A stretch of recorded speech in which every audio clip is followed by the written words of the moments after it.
இதுமாக இந்த நாளிலும் நம்மோடு அவர் பேச விரும்புகிறார். இதுமாக கர்த்தர் இதுமாக நம்மோடு பேசும்படியாக இந்த நாளிலே இதமாக அவர் விரும்புகிறபடினால் நாம் இதமாக அடியினையும் இந்த நேரத்தில் இதமாக தேவன் பயன்படுத்துகிறபடினால் நான் இதமாக தேவனை ஸ்தோத்தரிக்கிறேன், துதிக்கிறேன். இதமாக ஆரோக்கியமான உபதேசம் என்ற தலைப்பிலே இந்த நாட்களிலே கர்த்தர் இதமான காரியங்களை குறித்து பேசிக்கொண்டே இருந்தார். தேசத்திலே பலவிதமான காரியங்கள் காணப்பட்டு கொண்டிருக்கிறது. நாம் விதமாக எப்படி காணப்படுகிறோம்? உபதேசங்களை கேட்கிறோம், கர்த்தருடைய வார்த்தைகளை கேட்கிறோம். ஆனால் வார்த்தைகளை கேட்டு கேட்டு உருவாகுவதில்லை.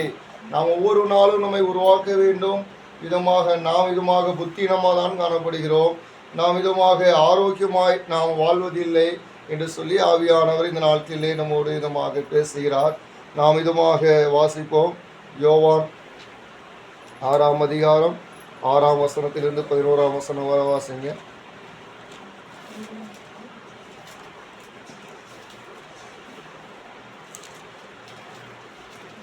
யோவான் 6:11 வாசிங்க.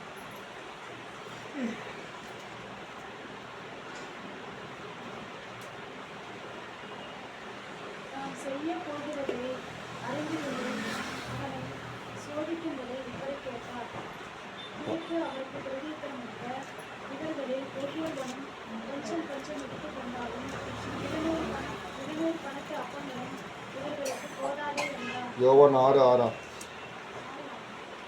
யோவான் தானே?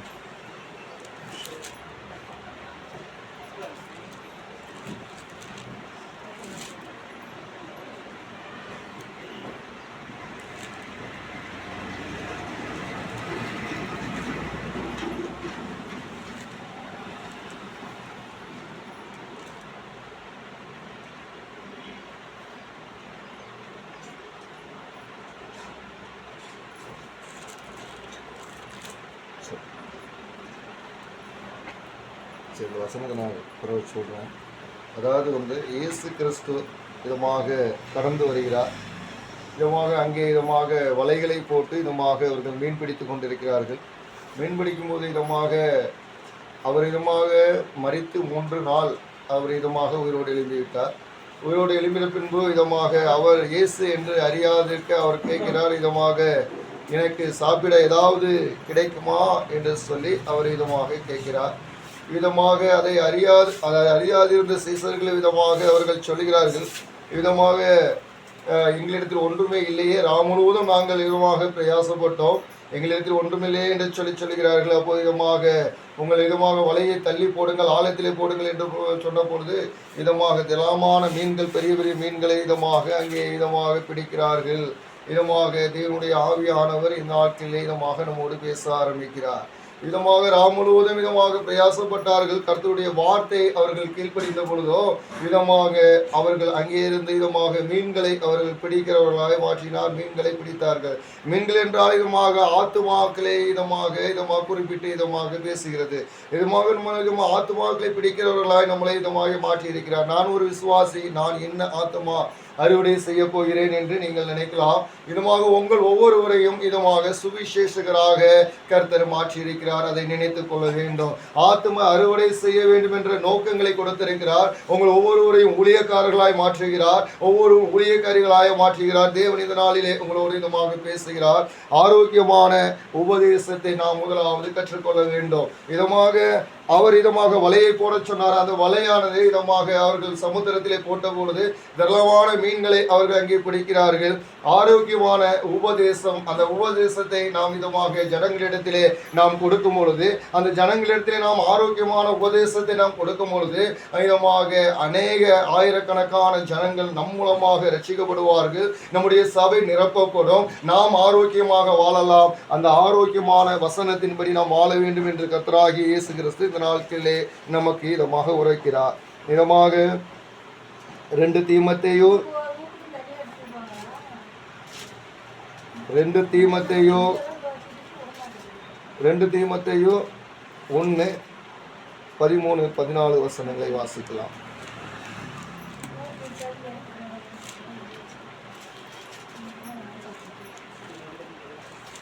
2 தீமோத்தேயு 1 அதிகாரம்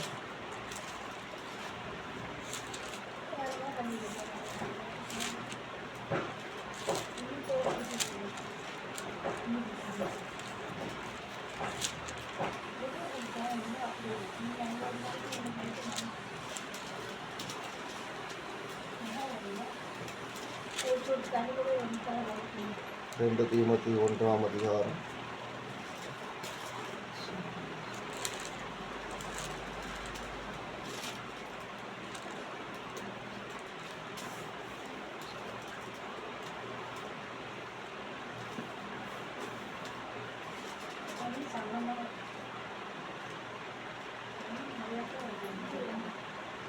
2 தீமோத்தேயு எடுத்துங்க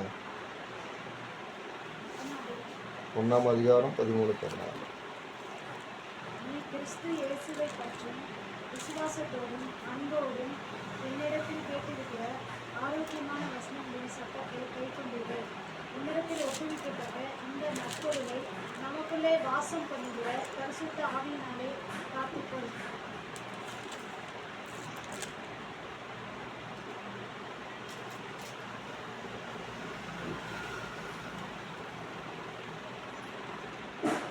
நீ கிறிஸ்து இயேசுவை பற்றும் விசுவாசத்தோடும் அன்போடும் என்னிடத்தில் கேட்டிருக்கிற ஆரோக்கியமான வசனங்களின் சட்டத்தை கை கொண்டிரு என்று சொல்லி விதமாக ஆவியானவர் பேசுகிறார். கிறிஸ்து இயேசுவை பற்றும் விசுவாசத்தோடு இதமாக இயேசு கிறிஸ்துவை ஏற்றுக்கொண்டோம், விசுவாசத்தோடு ஏற்றுக்கொண்டோம், அன்போடும் என்னிடத்தில் கேட்டிருந்த ஆரோக்கியமான வசனங்களின் சட்டத்தை விதமாக கை கொண்டிருக்கிற விதமாக அவர் விதமாக சொல்கிறார். ஆரோக்கியமான வசனம் விதமாக கர்த்தருடைய வார்த்தை அது ஆரோக்கியத்தை கொடுக்கிறது, அது சுகத்தை கொடுக்கிறது, அது வியாதியிலிருந்து விடுதலை கொடுக்கிறது, அது நோயிலிருந்து விடுதலை கொடுக்கிறது. அப்படிப்பட்ட ஆரோக்கியமான இந்த வார்த்தையை நாம் இதமாக கை கொள்ள வேண்டும் என்று இதமாக ஆவியானவர் நமக்கு இதுவாக சொல்லுகிறார். உன்னிடத்தில் இதமாக 14ஆம் வசனம், உன்னிடத்தில் ஒப்புவிக்கப்பட்ட நற்பொருளை நமக்குள்ளே பாசம் பண்ணுகிற பரிசுத்த ஆவியினாலே காத்துக்கொள் என்று சொல்லி இதமாக சொல்கிறார். நம்மளுக்கு இதமாக இந்த கொடுக்கப்பட்ட இந்த சட்டத்தின் இதமாக வசனங்களை இதமாக பரிசுத்த ஆவியானவராலே நாம் இதமாக நம்முடைய இருதயங்களிலே காத்துக்கொள்ள வேண்டும். அப்போது நாம் ஆரோக்கியமாய் காணப்பட முடியும். இந்த ஆரோக்கியமான வசனங்களை நாம் ஏற்றுக்கொண்டு இந்த சட்டத்தை இதமாக நமக்குள் இதை இயக்க வேண்டும் என்று சொல்லி ஆவியானவர் இந்த நாளிலே விதமாக சொல்லுகிறார். தீத்து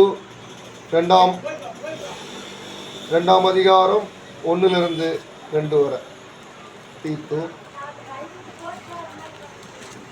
1 அதிகாரம்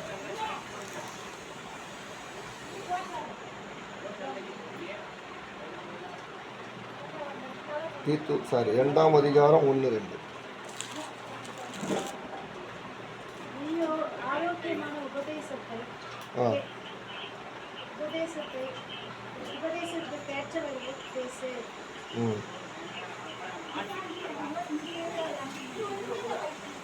எத்தனை 1 தீத்தா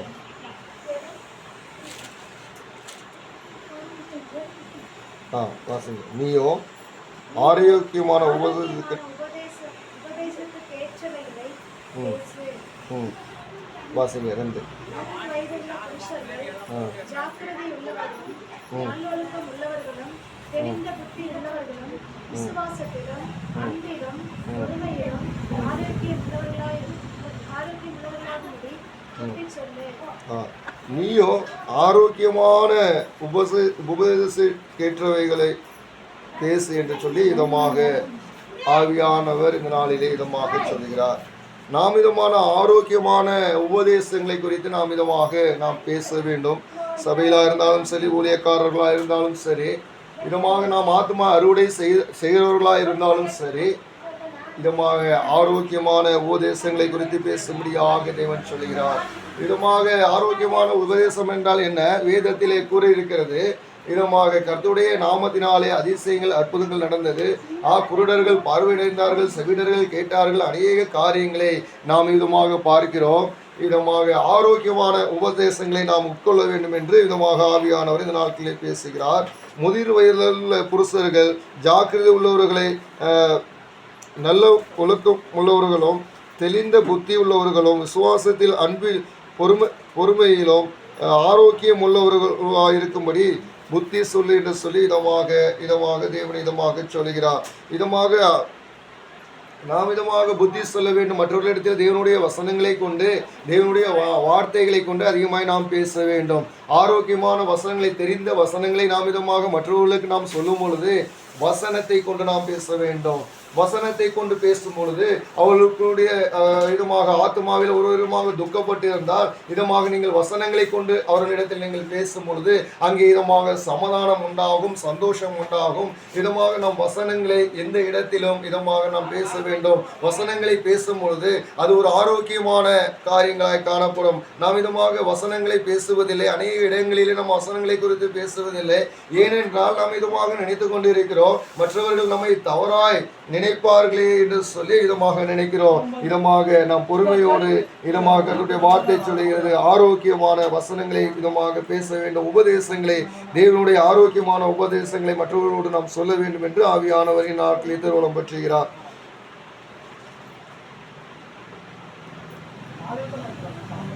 2 தீமோத்தேயு 3:1-6. 2 தீமோத்தேயு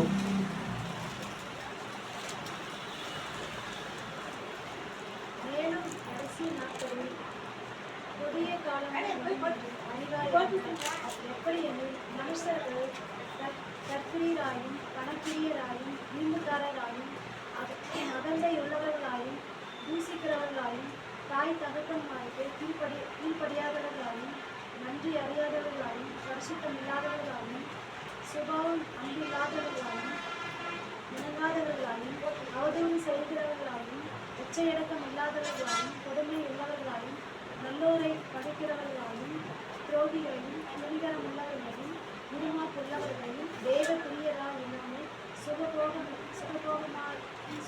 பிரியராயும் தேவ பக்தியின் வேஷத்தை தரித்து அதன் பலனை மறுதளிக்கிறவர்களாயும் இருப்பார்கள். இப்படிப்பட்டவர்களை முன்னிறுத்துகிறது.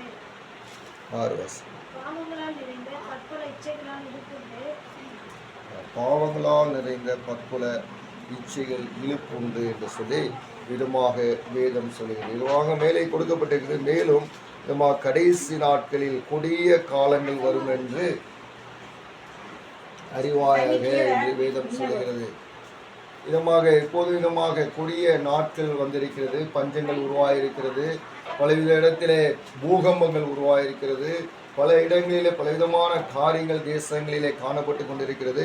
விதமாக ஆவியானவர் இங்கே எழுதி வைத்திருக்கிறார். எப்படி நீங்கள் மனுஷர்கள்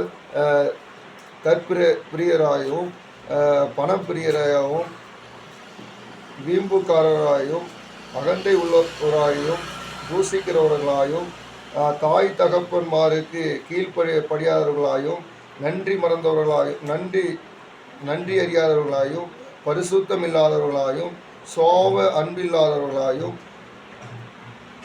இணங்காதவர்களாயும் அவதூறு செய்கிறவர்களாயும் இச்சையடக்கம் இல்லாதவர்களாயும் கொடுமை உள்ளவர்களாயும் நல்லோரை பகைக்கிறவர்களாயும் துரோகிகளாயும்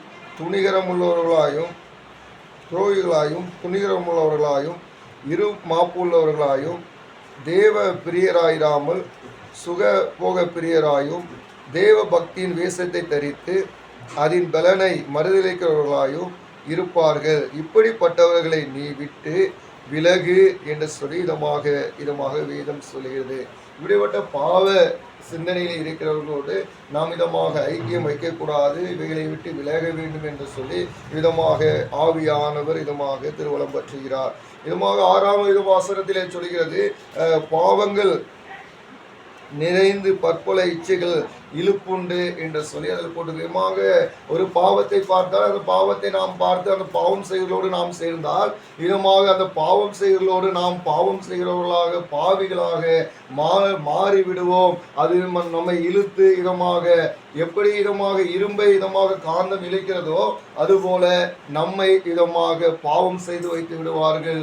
நாம் இதமாக ஆரோக்கியமான உபதேசங்களிலே காணப்பட வேண்டும். இப்படிப்பட்ட பாவங்களுக்கு நாம் இடம் கொடுக்க கூடாது என்று சொல்லி இந்த நாளிலே இதமாக ஆவியானவர் இதமாக அவர் நம்மோடு அவர் பேசுகிறார். 2 தீமோத்தேயு 4:3-4. ஏனென்றால் அவர்கள் ஆரோக்கியமான உபதேசத்தை பொறுக்க மனதில்லாமல் செவித்திறன் உள்ளவர்களாகி தங்கள் சுய இச்சைகளுக்கு ஏற்ற போதகர்களை தங்களுக்கு திரளாக சேர்த்துக் கொண்டு சத்தியத்துக்கு செவியை விலக்கி கட்டுக்கதைகளுக்கும் சாய்ந்து போகும் காலம் வரும். ஏனென்றால் அவர்கள் ஆரோக்கியமான உபதேசத்தை பொறுக்க மனதில்லாமல் செவி திறனுள்ளவர்களாகி தங்கள் சுய இச்சைகளுக்கேற்ற போதர்களை தங்களுக்கு தராக உருவாக்கி கொண்டு இதமாக நாம் கவனிக்க வேண்டும். இதமாக ஆரோக்கியம் இல்லாதவர்களாய் நாம் வளரும் பொழுது ஒரு பாஸ்டர் தீர்க்க தரிசனம் சொல்லிட்டா என்ன நினைப்போம், நம்ம அவரு நமக்கு சாதகமா தீர்க்க தரிசனம் சொல்லணும், நாமும் பாவம் செஞ்சுட்டு போயிட்டோம்னா அவர் நமக்கு சாதகமா பேசணும். அப்போ தேவனுடைய நீதியை அவர்கள் சொல்லக்கூடாது, தேவனுடைய சத்தியத்தை அவர்கள் சொல்லக்கூடாது, அவன் நம்மளுக்கு தகுந்ததாக அவர்கள் காணப்பட வேண்டும் என்று அநேகர்கள் நாம் வாஞ்சிக்கிறோம். விதமாக தேவனுடைய வசனம் சொல்லுகிறது. ஏனென்றால் அவர்கள் ஆரோக்கியமான உபதேசத்தை பொறுத்து கொள்ளாததினால் என்று வேதம் சொல்கிறது. இது ஒரு ஆரோக்கியமான உபதேசம். தேவன் விதமாக பரத்திலிருந்து ஒரு பரிசுத்த ஆவியானவர் நம்மளுக்கு ஆரோக்கியமான உபதேசத்தை கொடுத்திருக்கிறார். ஒரு மனிதர் இப்படிதான் வாழ வேண்டும், ஒரு விதமாக ஒரு சபையில இப்படிதான் போதிக்கப்பட வேண்டும், ஒரு சபையானது இப்படிதான் காணப்பட வேண்டும், ஒரு குடும்பம் இப்படிதான் காணப்பட வேண்டும் என்று சொல்லி இந்த நாட்களிலே ஆவியானவர் நம்மளுக்கு கற்றுக் கொடுக்கிறார். ஆனால் விதமாக அதை பொறுக்க மனதில்லாமல் சத்துரு விதமான பலவிதமான காரியங்களை செய்கிறார். வன்முறை காரியங்கள், போராட்டங்கள், பலவீனங்கள், விதமாக ஆவிகள் நம்மிடத்தில் காணப்பட்டு கொண்டிருக்கிறது. இப்படிப்பட்ட காரியங்களிலிருந்து நம்மிடமாக தேவ ஆவியானவர் விலகச் சொல்லுகிறார். ஆரோக்கியமான உபதேசம் விதமாக இது வேதாமத்திலே ஆரோக்கியமான உபதேசம் இருக்கிறது. எந்த மதத்திலும் விதமான ஆரோக்கியமான உபதேசங்கள் அவர்கள் உபதேசங்கள் என்று அவர்கள் சத்தியம் என்று சொல்லுகிற எந்த மதத்திலும் அது உண்மை அல்ல, அது பொய்யானவைகள். பரிசுத்த ஆவியானவர் சொல்லுகிறார், ஆரோக்கியமான ஒரு உபதேசம் என்றால் கர்த்தருடைய வார்த்தையை சொல்லும் பொழுது ஒருவருக்கு ஒரு விதமாக பலவீனம் மாறும் என்றால், விதமாக கர்த்தருடைய வார்த்தையை நாம் தியானிக்கும் போது கர்த்தர் நம்மளுக்கு இங்கே வந்து கிரியை செய்வார் என்றால், நம்மளுடைய சரீரத்திலே ஒரு ஆரோக்கியம் ஏற்படும் என்றால் அதுதான் ஆரோக்கியமான உபதேசம். ஆரோக்கியமான உபதேசத்தை இந்த நாளிலே நாம் கேட்டு உட்கொள்ள வேண்டும் என்று சொல்லி ஆவியானவர் நம்முடைய விதமாக சொல்லுகிறார். இப்போ பாருங்க, கேட்க செவித்திரர் இல்லாமல் வாசிங்க, சரியா தெரியுமா? ஏனென்றால் அவர்களுக்கு ஆரோக்கியமான உபதேசத்தை பொறுத்த மனம் இல்லாமல் ஏனென்றால் அவர்கள் ஆரோக்கியமான உபதேசத்தை பொறுக்க மனதில்லாமல் செவித்திறன் உள்ளவர்களாகி தங்கள் சுய இச்சைகளுக்கு ஏற்ற போதகர்களை தங்களுக்கு திரளாக சேர்த்துக் கொண்டு. பாருங்க, சுய இச்சைகளுக்கு ஏற்ற போதகர்கள். இன்னைக்கு ஊழியக்காரங்க மாறிட்டாங்க. நீங்க ஆத்தும அறுவடை செய்யணும் விரும்புறீங்க, இந்த ஒட்டேரி காலனியில் ஒரு கூட்ட ஜனங்களை எழுப்புவதற்காக நீங்க பிரயாசப்படுறீங்க, எல்லாம் சரிதான். ஆனால் நாம் எப்படி காணப்படுகிறோம், நாம் எப்படி இருக்கிறோம் என்பதை இதமாக கர்த்தர் இதமாக சொல்கிறார். ஊழியக்காரனா சாதாரணவன் அல்ல, நல்ல புரிந்து கொள்ள வேண்டும். ஊழியக்காரனா சாதாரணவன் அல்ல, அவன் தேவனால் அபிஷேகம் பண்ணப்பட்டிருக்கிறான்.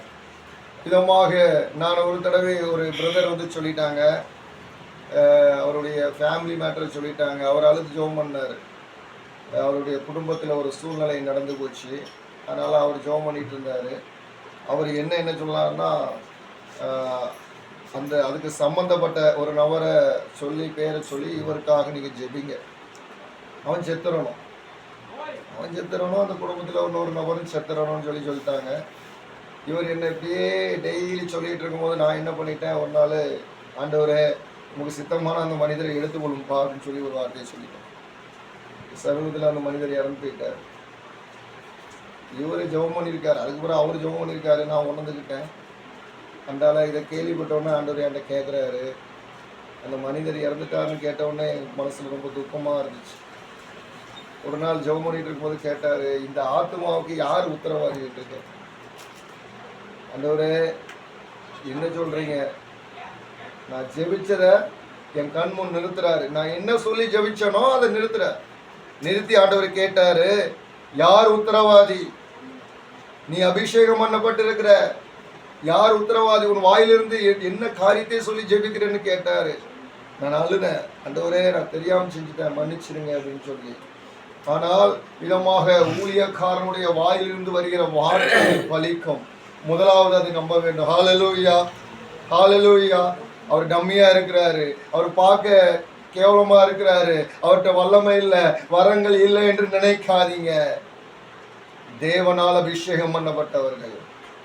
ஊழியக்காரன்னா தேவனுடைய சத்தியத்தை விதமாக போதிக்கிறவர்கள். எல்லாரும் அப்படி கிடையாது.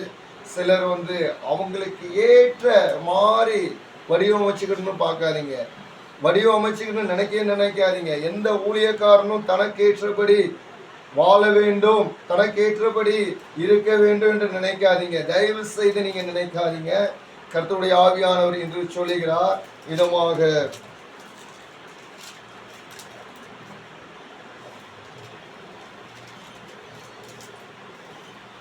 நாலாம் வசனத்தை வாசிங்க. 2 தீமோத்தேயு 4:4.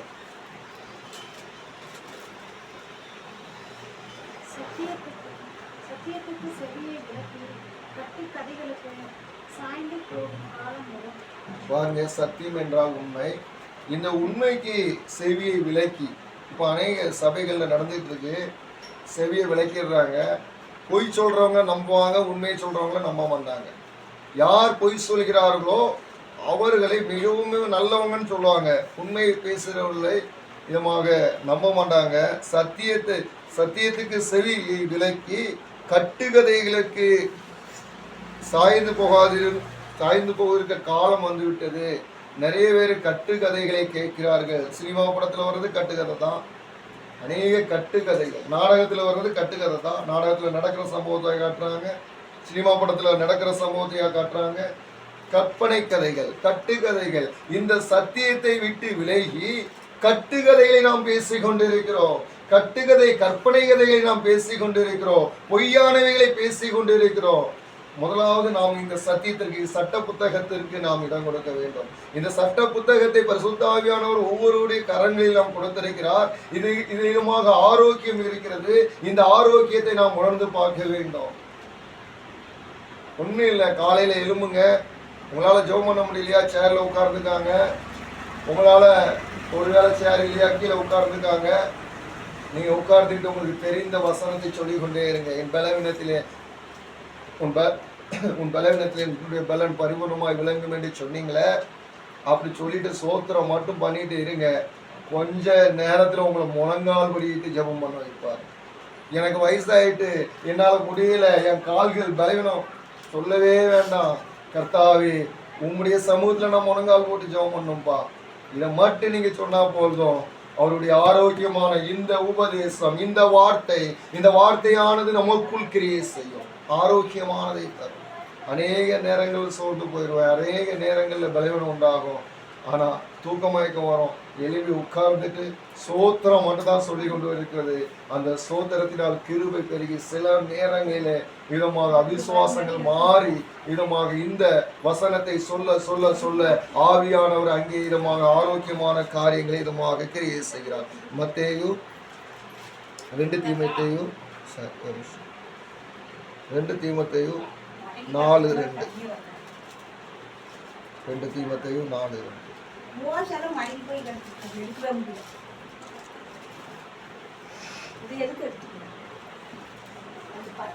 4ஆம் அதிகாரம் 2ஆம் வசனம்.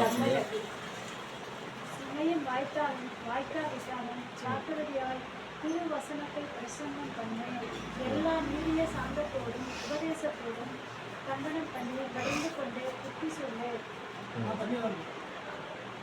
பாருங்க, 4:2 சமயம் வாய்த்தாலும் வாய்க்காவிட்டாலும் ஜாக்கிரதையாய் திருவசனத்தை பிரசங்கம் பண்ணு, எல்லா நீடிய சாந்தத்தோடும் உபதேசத்தோடும் கண்டனம் பண்ணி கடிந்து கொண்டு புத்தி சொல்லு.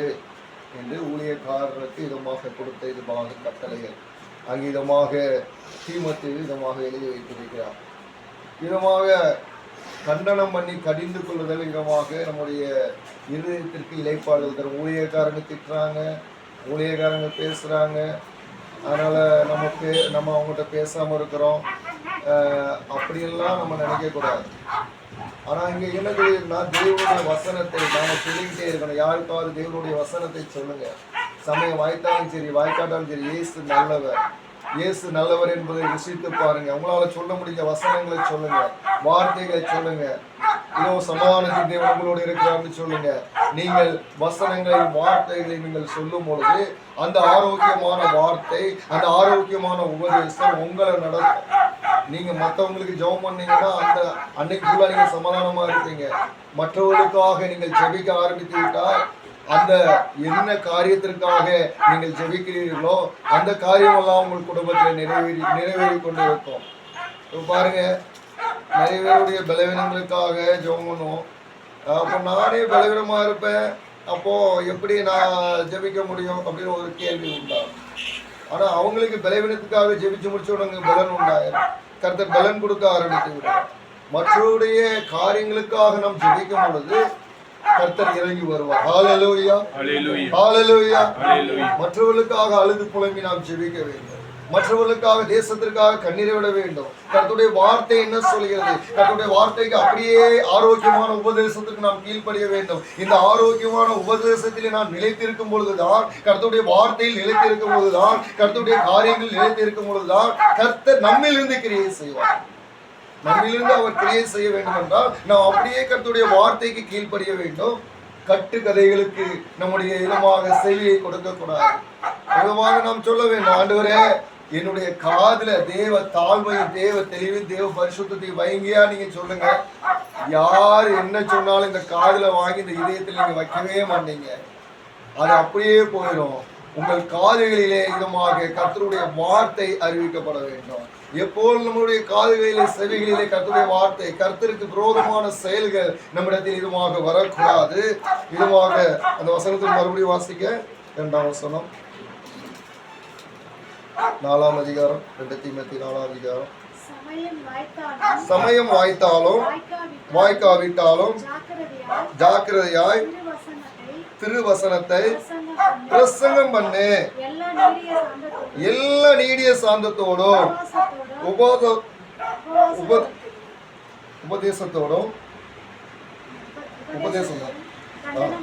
கண்டனம் பண்ணி கடிந்து கொண்டு மூட்டி சொல்லு. சமயம் வாய்த்தாலும் சரி வாய்க்காட்டாலும் சரி கர்த்தருடைய வார்த்தையை நம்ம சொல்ல வேண்டும். கர்த்தருடைய வசனத்தை சொல்ல வேண்டும். வசனத்தை சொல்லுவதனால நம்முடைய பலவீனங்கள் மாறும், போராட்டங்கள் மாறும். இது சட்ட புத்தகம். இதில் இருந்திருக்கிற ஒவ்வொரு வார்த்தைக்கும் ஜீவன் உள்ளது. அது ஜீவனை கொடுக்கிறதாய் காணப்படுகிறது. அந்த வார்த்தையை நாம் மற்றவர்களுக்கு சொல்ல வேண்டும். அந்த அம்மா வந்து சொன்னாங்க, நீங்கள் ஒட்டேரி காலனியில் ஜெபிச்சுட்டு இருக்கும்போது சொன்னாங்க, ஒட்டேரி காலையில் நாங்கள் ஜெபிக்கிறோம், 4 பேரை தவிர யாருமே வரலை. வேதனைப்பட்டு இருந்தாங்க. 4 பேரை தவிர யாருமே வரல. ஆராதனை பண்ணி கொண்டு இருக்கிறோம். கர்த்தருடைய வார்த்தைகளை நீங்கள் இதமாக கர்த்தருடைய வார்த்தையை நாம் சொல்லிக்கொண்டே இருக்க வேண்டும். ஜெபம் பண்றோம், அது வேற. வசனங்களை சொல்லிக்கொண்டே இருக்கணும். அந்த வார்த்தை ஜீவன் உள்ளது, அது ஆரோக்கியமான வசனம், அது நம்மளுக்கு உயிர்ப்பிப்பை கொடுக்கிறது. இதமாக அந்த இடமாக அந்த வசனத்தின் வார்த்தையை நாம் சொல்லிக்கொண்டே இருக்க வேண்டும். நம்மளுக்கு தெரிந்த வசனங்கள் எல்லாம் நாம் இதமாக நேரம் கிடைக்கப்படலாம் சொல்ல வேண்டும். என் கிருபை உனக்கு போதும், உன் பலவீனத்தில் என்னுடைய பலன் பரிபூர்ணமாய் விளங்கும். இதோ சர்ப்பங்களை தேள்களை மிதிக்கும் சகல சத்திரிகள் வல்லமையை மேற்கொள்ள நான் உங்களுக்கு அதிகாரம் கொடுக்கிறேன். இந்த வசனத்தெல்லாம் நீங்க சொல்லி பாருங்க, விசுவாசத்தோடு சொல்லி பாருங்க. அந்த வார்த்தை உங்களுக்கு கிரியை செய்யும். அந்த வார்த்தை உங்களை எடுத்து பயன்படுத்தும். நம்ம எடுத்து பயன்படுத்தும் பொழுது நாம் அந்த வார்த்தைகளை சொல்ல வேண்டும். எங்கே 2-3 பேர் நாமத்தினால் ஜெபிக்கிறீர்களோ அங்கே நான் வாசம் பண்ணுவேன் என்று சொல்லி இருக்கிறீங்க என்று சொல்லும் பொழுது அநேக ஜனங்களை அவர் கொண்டு வருவார். இதமாக கர்த்தருடைய நேரம் கிடைத்தாலும் சரி, நேரம் கிடைக்காவிட்டாலும் சரி, நம்மளுடைய வாயிலே நீங்கள் வசனங்களை சொல்லுவீர்கள் என்றால் அந்த ஆரோக்கியமான அந்த சட்ட புத்தகத்தின் வசனத்தை நாம் சொல்லி கொண்டிருப்போம். ஆனால் நிச்சயமாக நமக்கு அது ஜீவனை கொடுக்கும், விடுதலை கொடுக்கும். வாசிங்க 1 தீமோத்தேயு 6:12.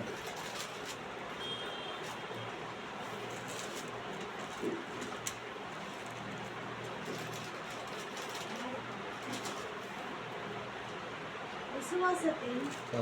நல்ல போராட்டத்தை போராடு, நித்திய ஜீவனை பற்றிக்கொள். அதற்காகவே நீ அழைக்கப்பட்டால் அநேக சாட்சிகளுக்கு முன்பாக நல்ல அறிக்கை பணிநலமாய் இருக்கிறாய். விசுவாசத்தில் நல்ல போராட்டத்தை போராடு, நித்திய ஜீவனை பற்றிக்கொள். அதற்காகவே நீ அழைக்கப்பட்டாய், அநேக சாட்சிகளுக்கு முன்பாக நீ அறிக்கை பண்ணினாயிரு என்று சொல்லி வேதம் சொல்கிறது. நாம் இதமாக நாம் விசுவாசத்தில் நல்ல போராட்டத்தை போராடி கொண்டிருக்கிறோம். கர்த்தருடைய வார்த்தை நம்ம வாயில அவிசுவாசம் வந்துருச்சுன்னா தயவு செய்து பேசாதீங்க. இங்க நம்ம 2 பேருக்கும் 3 பேருக்கும் கர்த்தருடைய தூதர் வந்திருக்கிறாரு, கர்த்தர் இங்கே நிற்கிறார். நீங்க பேசிக்கொண்டே இருந்தீங்கன்னா நாம ஜெபிக்கிற ஜெபத்திற்கும் பதில் வராது. தயவு செய்து ஜெப வேலையில பேசாதீங்க. அவங்க பேசினா தெரியாம பேசினா நீங்க சொல்லிக் கொடுங்க. நீங்க பேசாதீங்கன்னு சொல்லிக் கொடுங்க. ஏன்னா நம்ம கர்த்தரை அறிந்திருக்கிறோம். கர்த்தருங்க வந்து நிற்கிறார். அவர் விதமாக கோவப்படக்கூடாது. அவரை நம்ம ஆராதிக்கும்படியாக இத்தனை பிரயாசங்கள், ஒவ்வொரு இடத்துல ஒவ்வொரு வேலைகளை நம்ம ஒத்தி வச்சுட்டு நம்ம இங்கே வந்து கடந்து வரோம். நாம் அந்த பிரயாசப்படுறோம். பாருங்க, உபவாச ஜெபங்கிறது ஒரு நேரம் பட்டினின்னு இல்லை. எவ்வளோ சரீரத்தில் பலவீனம் இருக்குது. அந்த பலவீனத்தெல்லாம் தள்ளி வச்சுட்டு தான் நம்ம உபவாச ஜெபம். நிறைய காரியங்கள் புரியவில்லை. இதுக்கு தான் கர்த்தர் அந்த ஆரோக்கியமான உபதேசத்தை குறித்து பேசுகிறார். அதாவது நீங்கள் வேத வசனங்களை நீங்கள் சொல்லும்போது கர்த்தருடைய ஆவியானவர் உங்களுக்கு கிரியை செய்வார். இந்த சட்ட புத்தகத்திலிருந்து கர்த்தர் கிரியை செய்வார். என்னன்னா, முழங்கால் போட்டு ஜெபம் பண்ணுறீங்க, கைகோர்த்து ஜெபம் பண்ணுறீங்க, மற்றவர்களுக்காக அழுது புலம்புறீங்க. இத்தனை பிரயாசங்களை செய்தும் உங்களுக்குள் விசுவாசம் இல்லை, அவிசுவாசம் தான். செய்வாரா செய்ய மாட்டார், பக்தி இல்லை. அப்போ ஏன் நம்மளுடைய காரியங்கள்லாம் நான் முழங்கால் போடுறேன், அழுதுறேன், கண்ணீர் விடுறேன், அந்த பக்கத்து வீட்டுக்குள்ள ரட்சிக்க போறேன், நான் அவளுக்கு குழந்தை கொடுக்கணும், இவளுக்கு குழந்தை கொடுக்கணும், நான் அழுதுட்டு எனக்குள் விசுவாசம் இல்லை என்றால் எல்லாம் விருதா போயிருச்சேன். நான் ஏன் இவ்வளோ கஷ்டப்படணும், நான் ஏன் இவ்வளோ பாடுபடணும்? நினைச்சு பாருங்க. சந்திரமா சரிதானே? சரிதானே? இவ்வளோ தூரத்திலிருந்து கர்த்தர் கொண்டு வராரு, ஐயாவை கொண்டு வராரு. ஆனால் நாங்கள் இங்கே வர்றதுக்கு முன்னாடியே 2 நாளைக்கு 3 நாளைக்கு முன்னாடியே உபவாசம் பண்ணி ஜெபம் பண்ணி அங்கேருந்து இவ்வளோ வாரம். ஆனால் இந்த ஆத்துமாக்கள் வராங்க வரலை, அது ஆண்டவருடைய கரங்களில், நம்மளுடைய கரங்கள் இல்லை. ஆனால் இவ்வளோ ஜெபம் பண்ணிட்டு ஆண்டவர் அவ்வளோ நம்ம நினச்சோம் அப்படித்தான் வரவே மாட்டாங்க அப்படின்னு நினச்சிட்டு போகிறதுக்கா இவ்வளோ பிரயாசம்? சொல்லுங்க. சொல்லிட்டு போகிறதுக்கா அவ்வளோ பிரயாசம்? நினச்சிட்டு போகிறதுக்கா அவ்வளோ பிரயாசம்? அநேகருடைய சிந்தனைகள் அதான் ஓடுது. என்ன ஓடுது? உங்கள் கஷ்டத்தை நினச்சி பாருங்க. காலையில் சாப்பிடாம வந்து நம்ம பாஸ்டிங் போகிறோம், நம்ம பலவீனத்தோட போகிறோம். கிடைச்சா ஒன்று தான், கிடைக்காத ஒன்று தான். அது ஏன் நினைக்கணும்? அப்படியே நினைக்கணும். நம்முடைய விசுவாசம் உறுதியாக இருக்க வேண்டும். நம்முடைய விசுவாசம் உறுதியாக இருக்க வேண்டும். ஆண்டவருக்குள்ள உறுதியாக இருக்க வேண்டும். அந்த வசனத்தை வாசிங்க. 12,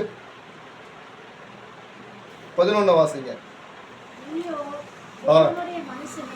நீயோ தேவனுடைய மனுஷன் மனுஷி, பாவத்தெல்லாம் விட்டு ஓடி, மேல சொல்லப்பட்டிருக்கு, நீதியையும் தேவ பக்தியையும் விசுவாசத்தையும் அன்பையும் பொறுமையும் சாந்த குணத்தையும் அடையும்படி நாடு.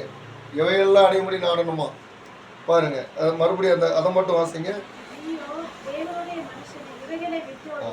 நீயோ தேவனுடைய மனுஷன் மனுஷி, இவைகளை விட்டோடி பாவத்திலிருந்து. அங்க மேல கொடுக்கப்பட்டிருக்கு சில பாவங்கள், சில காரியங்கள் கொடுக்கப்பட்டிருக்கு. நீதியையும் தேவ பக்தியையும், நல்லா புரிஞ்சுக்காங்க, தேவ பக்தியையும் விசுவாசத்தையும் அன்பையும் பொறுமையையும் சாந்த குணத்தையும் அடையும்படி நாடு. நீ இவ்வளவு முழங்கால் போட்டு ஜெபம் பண்றீங்க. விசுவாசம், அன்பு, சாந்த குணம் இவையெல்லாம் இல்லை அப்படின்னா நாம் எப்படி தேவனை அறிய முடியும்? நம்ம ஜெபம் பண்ணுறது வேஸ்ட் இல்லை. எம்மா நீவான்னு கூப்பிட்டது வேஸ்ட் இல்லை. ஆத்தும பாரம் இருக்குது, எல்லாம் ஆத்தும பாரம் இருக்குது, எல்லாருக்குமே இருக்குது. ஊழியக்காரங்களுக்கு இருக்குது, விசுவாசிகளுக்கு இருக்குது. ஆத்தும பாரம் இல்லை அப்படின்னு சொல்லலை. ஆனால் அந்த ஆத்தும பாரம் நிறைவேறும் என்றால் நாம் என்ன செய்ய வேண்டும்? அதை தான் கர்த்தர் சொல்கிறார். ஆரோக்கியமான உபதேசத்தில் நிலைத்திருக்க வேண்டும். விசுவாசம் எங்க போகுது? அனைவருடைய விசுவாசம் எங்க போகுது? தந்தா தருவார், தராட்ட போது நீ ஏன் உட்கார்ந்து ஜெபம் பண்ணணும்? உங்களுக்குள்ள ஆத்ம பாரம் இருக்கும் என்றால் அந்த விசுவாசத்தில் நீங்க உறுதியா இருக்கணும்.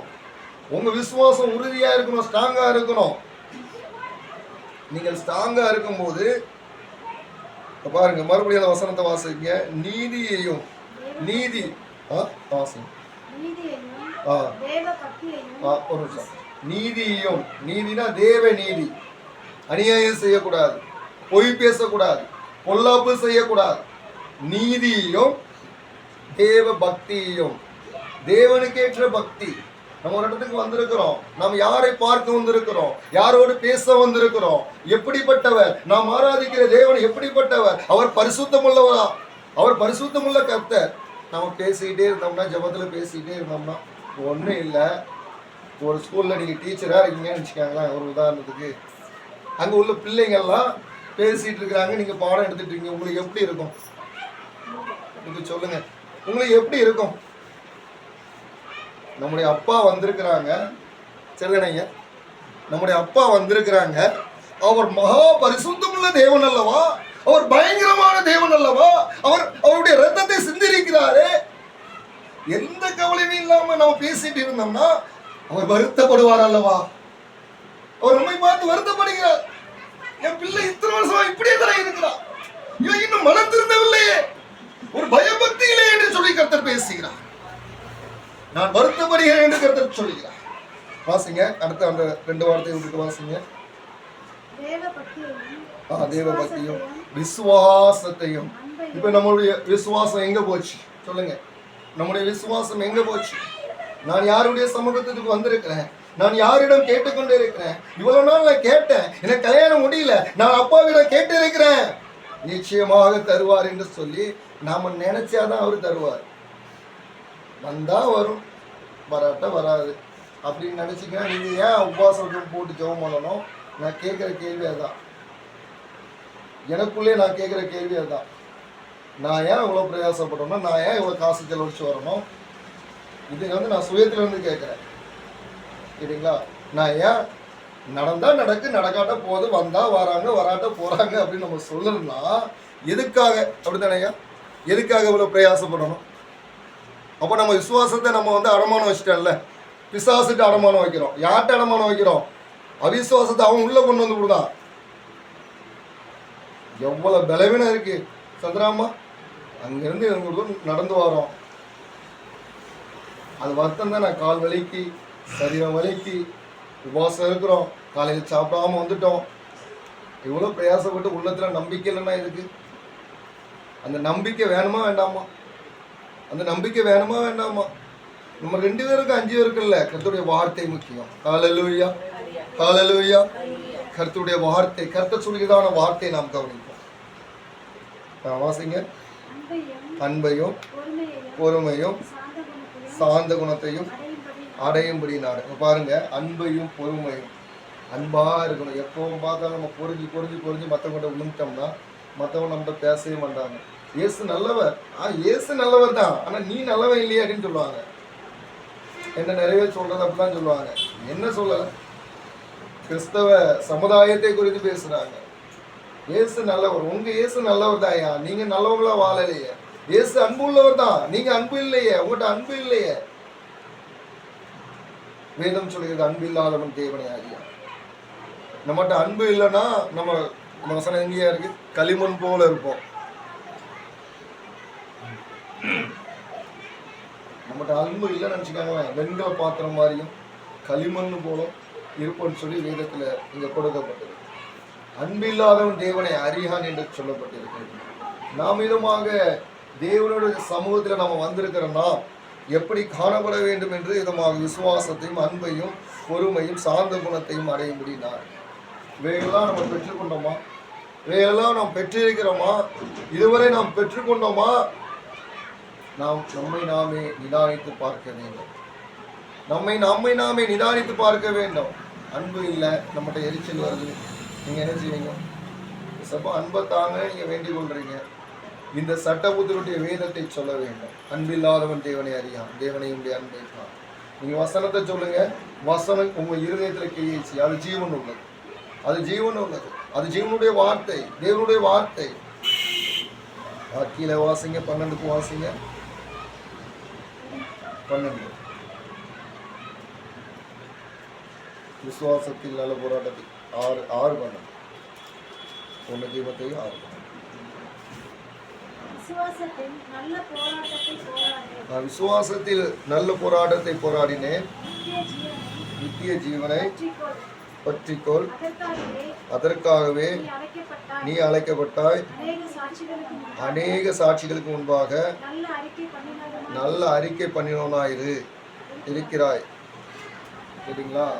நம்முடைய எதற்காக நாம் அழைக்கப்பட்டு இருக்கிறோம்? விசுவாசத்தில் நல்ல போராட்டத்தை போராடணும். அவிசுவாசம் வரும், இருதயத்தில் அவிசுவாசங்கள் வரும், சத்துரு கொண்டு வருவான். இந்த மாதிரி அது நடக்காது, இது நடக்காது, நீ இந்த ஊழியத்துக்கு கடந்து போற, இந்த ஊழியத்தில் ஒன்றுமே நடக்காது. கர்த்தர் தருவான் எப்போதும். வேதம் சொல்லுது, சமயம் வாய்த்தாலும் சரி வாய்க்காவிட்டாலும் சரி, நம்முடைய விசுவாசத்தை நாம் இதுவாக உறுதி கொள்கிறவர்களாக இருக்க வேண்டும். நம்முடைய விசுவாசமானது எப்படி இருக்க வேண்டும்னா கூர்மையாகவே இருக்க வேண்டும், எப்பொழுது கூர்மையாகவே இருக்க வேண்டும். அதில் அவிசுவாசம் சைடில் வரவே கூடாது. அவிசுவாசங்களுக்கு நாம் இடம் கொடுக்கவே கூடாது. நாம் விசுவாசத்தில் நிரப்பப்பட வேண்டும் என்று கர்த்தருடைய ஆவியானவர் இந்த நாட்களே இதமாக சொல்கிறார்.